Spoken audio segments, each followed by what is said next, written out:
Pioneers with 23 years experience. School of Allied Health Sciences, VMRF DU, WIMS Hospital Campus, Salem, Puducherry and Chennai.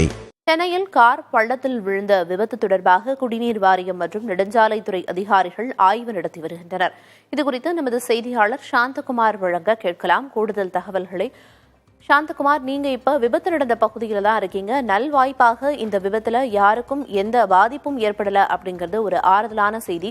இருந்தாலும் கூட விபத்துக்கான பின்னணி என்ன அப்படின்னு இப்ப அதிகாரிகள் ஆய்வு நடத்தி வர்றாங்க. முன்னதாக மெட்ரோ ரயில் பணிகள் காரணமா இந்த விபத்து நடக்கல அப்படின்னு மெட்ரோ நிர்வாகம் தரப்புல இருந்து விளக்கம் கொடுக்கப்பட்டிருந்துச்சு. அப்ப இந்த விபத்துக்கான காரணம் என்ன, யார் பொறுப்பேற்பார்கள் அப்படிங்கிற கேள்வி எழுந்திருக்கு இல்லையா?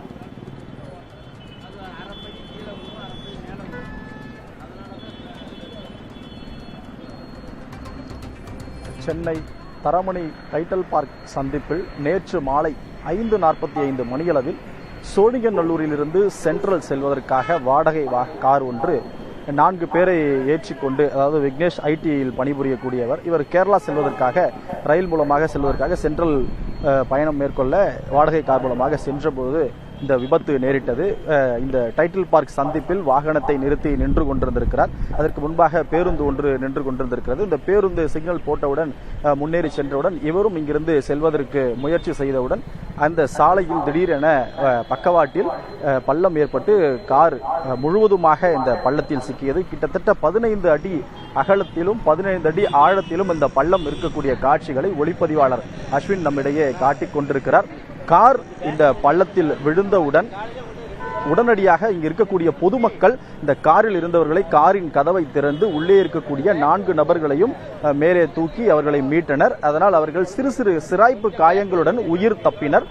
அதன் பிறகு கிரேன் மூலமாக இந்த கார் மீட்கப்பட்டது. கிட்டத்தட்ட 30 நிமிடங்கள் போராடி இந்த கார் மீட்கப்பட்டது.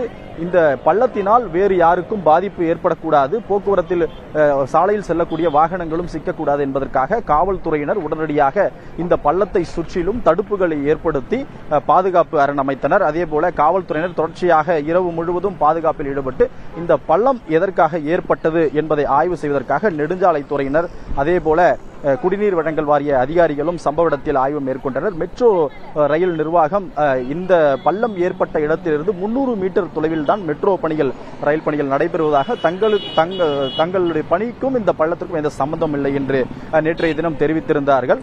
இருப்பினும் இந்த கழிவுநீர் வாரிய அதிகாரிகள் சம்பவ இடத்தில் வந்து ஆய்வு செய்து பார்த்ததில் அங்கு ஒரு அடியில் இருக்கக்கூடிய கழிவுநீர் குழாயில் கசிவு ஏற்பட்டு அதன் காரணமாக இந்த பள்ளம் ஏற்பட்டிருக்கலாம் என சொல்லப்படுகிறது. ஆனால் அதிகாரப்பூர்வமாக மெட்ரோ வாட்டர் நிர்வாகம் தரப்பில் எந்த ஒரு தகவல்களும் வெளியாகவில்லை.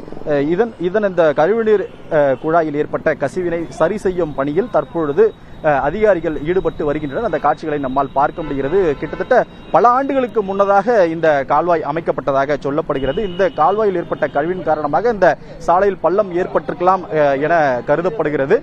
தொடர்ச்சியாக இந்த பணியை சீரமைக்கும் நடவடிக்கையில் அதிகாரிகளும் ஊழியர்களும் ஈடுபட்டு வருகின்றனர். முழுமையான விவரங்களை ஆய்வு அறிக்கையின் படிதான் தெரிய வரும் என கூறப்படுகிறது. பிரியா, இந்த விபத்தை பொறுத்த வரைக்கும் கழிவுநீர் கால்வாயிலையும் குழாயிலையும் ஏற்பட்ட கசிவு காரணமாக இருக்கலாம் அப்படின்னு சொல்லப்படுது. அதிகாரிகள் ஆய்வு நடத்தி வர்றாங்க. இதே போல பல ஆண்டுகளுக்கு முன்னர் அமைக்கப்பட்ட கழிவுநீர் கால்வாய்கள்லையும் அந்த குழாய்கள்லையும் ஏதேனும் கசிவுகள் இருக்கிறதா அப்படின்னு மற்ற பகுதிகளிலையும் ஆய்வு நடத்த இருக்கிறதா அதிகாரிகள் தரப்பிலிருந்து ஏதேனும் சொல்லப்பட்டிருக்கா சாந்தகுமார்?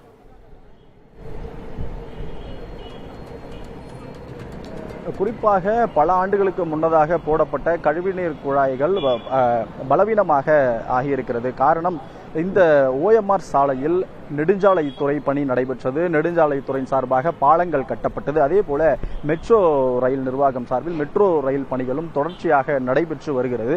இதற்காக அவர்கள் பணி செய்யும் பொழுது இதற்கு கீழே இருக்கக்கூடிய அந்த குழாய்களில் பாதிப்பு ஏற்படுவதற்கான சாத்தியக்கூறுகள் அதிகமாக இருக்கிறது. ஆகவே எந்தெந்த பகுதியில் இது போன்ற பாதிப்புகள் ஏற்பட்டிருக்கிறது என்பதை ஒரு தரப்பில் அதிகாரிகள் வந்து ஆய்வு மேற்கொண்டு வருகின்றனர்.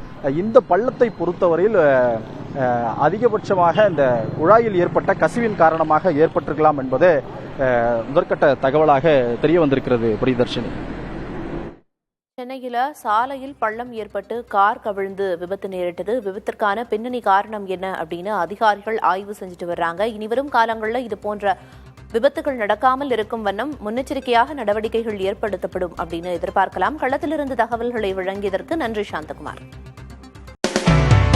Pioneers with 23 years experience. School of Allied Health Sciences, VMRF DU, Vims Hospital Campus, Salem, Puducherry and Chennai.